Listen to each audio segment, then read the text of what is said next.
آئینہ دیکھتے. ہمارے نوجوان بھی سارا دن آئینے کے آگے کھڑے رہتے ہیں، کبھی بال اس طرح کے بناتے ہیں، کبھی اس طرح کے.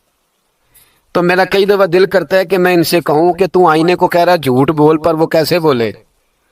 تو کہہ رہا ہے آئینے کو کہ تو کیا سب سے پیارا تو ہی لگ رہا ہے، پر وہ کیسے بولے؟ اس نے تو سچ بتانا ہے. ان کو آئینہ جو دکھایا تو برا مان گئے. تو میرے عزیز یاد رکھیے گا، نبی پاک صلی اللہ علیہ وسلم بھی آئینہ دیکھتے. آئینہ دیکھنا حضور کی سنت ہے. کوئی سنت سمجھ کے آئینہ دیکھے گا تو ایک دفعہ دیکھنے پر 100 شہیدوں کا ثواب ملے گا. لیکن نبی پاک صلی اللہ علیہ وسلم آئینہ دیکھتے کیا کہتے؟ اللہم انت حسنت خلقی فحسن خلوقی. یا اللہ، یہ دیکھیں حضور نے ہمیں سکھایا ہے، یا اللہ جس طرح تو نے میری صورت اچھی بنائی ہے میری سیرت بھی اچھی بنا دے. یہ ہمیں سکھانے کے لیے دعا. یا اللہ جس طرح صورت اچھی بنائی ہے، جس طرح تو کہتا ہے نا اس دفعہ اس وقت دیکھ لو کپڑوں پہ کوئی داغ نہیں، تو دعا کیا کر باطن کے بھی اللہ داغ دور فرما دے.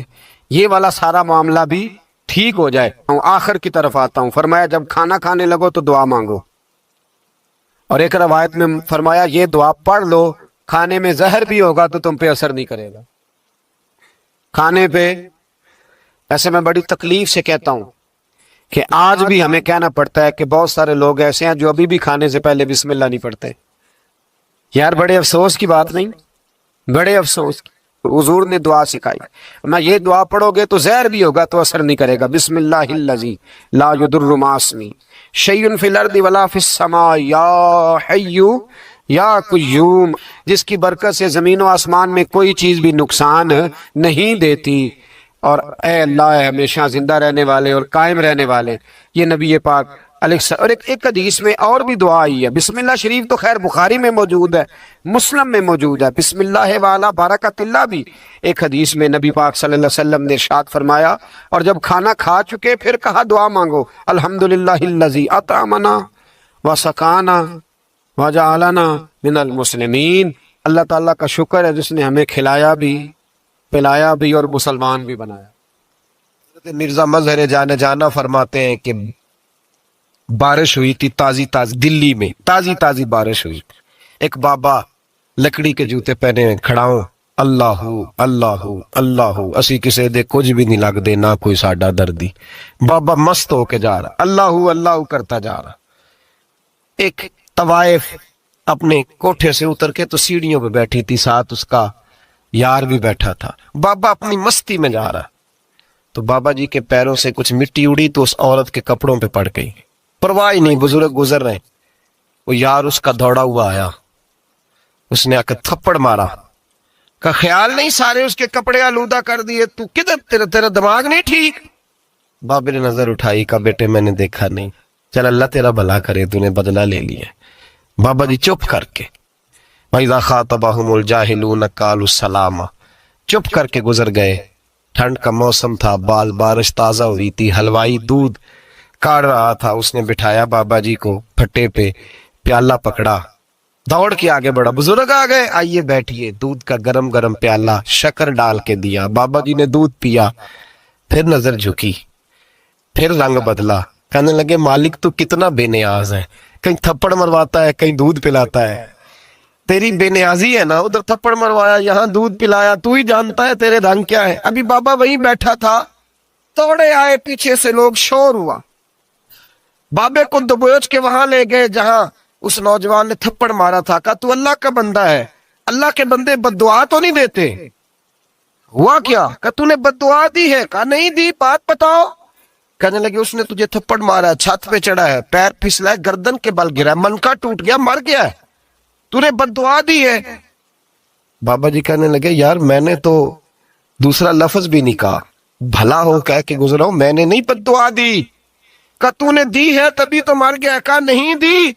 کہا بابا تو بزرگ آدمی ہے، سچ بول. تو بابا جی کہنے لگے سچ سنو. پھر میں آ رہا تھا، میرے پیروں سے مٹی اڑی، اس کے یار کے کپڑوں پہ پڑی، اسے برا لگا، اس نے مجھے مارا. جب اس نے مجھے مارا تو میں کوئی لاوارث تو نہیں تھا، مجھے دشمنوں نہ چھیڑو، میرا ہے کوئی جہاں میں ابھی پکار لوں گا، نہیں دور ہے مدینہ. اس نے مجھے مارا تو میں کوئی لاوارث تھا کہ میرا بدلہ کوئی نہ لیتا. اس نے مجھے مارا ہے تو میرے یار کو برا لگا ہے تو اس نے اسے مار دیا ہے، میری تو غلطی کوئی نہیں، یاروں کا جھگڑا ہے. یہ تو دوستوں کا جھگڑا ہے, یہ تو یاروں کا جھگڑا ہے, کوئی غلطی نہیں میری, کوئی غلطی نہیں. خش خش جنہ قدر نہیں میرا, اے میرے صاحب نو وڈیائیاں, میں تے گلیاں دا روڑا کوڑا, میں گلیاں دا روڑا کوڑا, مینو محل چڑھایا ہے سائیاں, مینو محل چڑھایا ہے سائیاں. فرمایا اس نے مجھے لوارث سمجھا تھا کہ تھپڑ مار کے گزر جائے, میرا کو پوچھے گا ہی نہیں. میرے رسول پاک علیہ السلام کے بارے میں رب فرماتا ہے ابھی میں تو تیرے ہو تو وہ کافر کو سزا نہیں دیتا کہ تو موجود ہے. یاد رکھیں حضرت فضیل بن ایاز فرماتے ہیں ایک جوان تھا,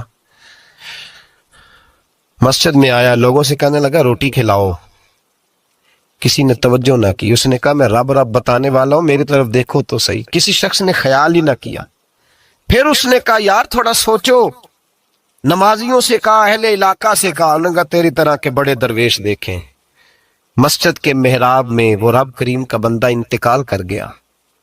جب فوت ہو گیا نا, لوگوں کا مزاج ہے بیمار کو دوائی نہیں دیتے, جنازے پہ وقت پہ پہنچ جاتے ہیں. جب کوئی گر رہا ہوتا ہے تو سہارا کوئی نہیں دیتا, جب کوئی گر جاتا ہے ٹانگ ٹوٹ جاتی ہے تو تیمارداری کو زمانہ پہنچ جاتا ہے. اور بزرگ وہ نوجوان اللہ کا نیک بندہ مسجد کے محراب میں فوت ہو گیا. حضرت فضیل ابن ایاز کہتے ہیں امام صاحب نے اعلان کیا چندہ دو, کوئی لوارث فوت ہو گیا, کفن دینا.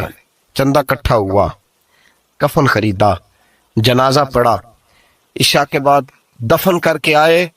فجر کی نماز کے لیے جب امام اور مؤذن مسجد میں آئے تو چیخیں مارنے لگے, تڑپنے لگے, دور دور تک آوازیں پھیل گئی, دنیا دوڑی آئی. کیا ہوا؟ کہنے لگے وہ جو تم نے کفن پہنایا تھا وہ یہاں پڑا ہوا ہے, اور دیکھو کفن پہ تحریر لکھی ہے. تحریر کیا ہے؟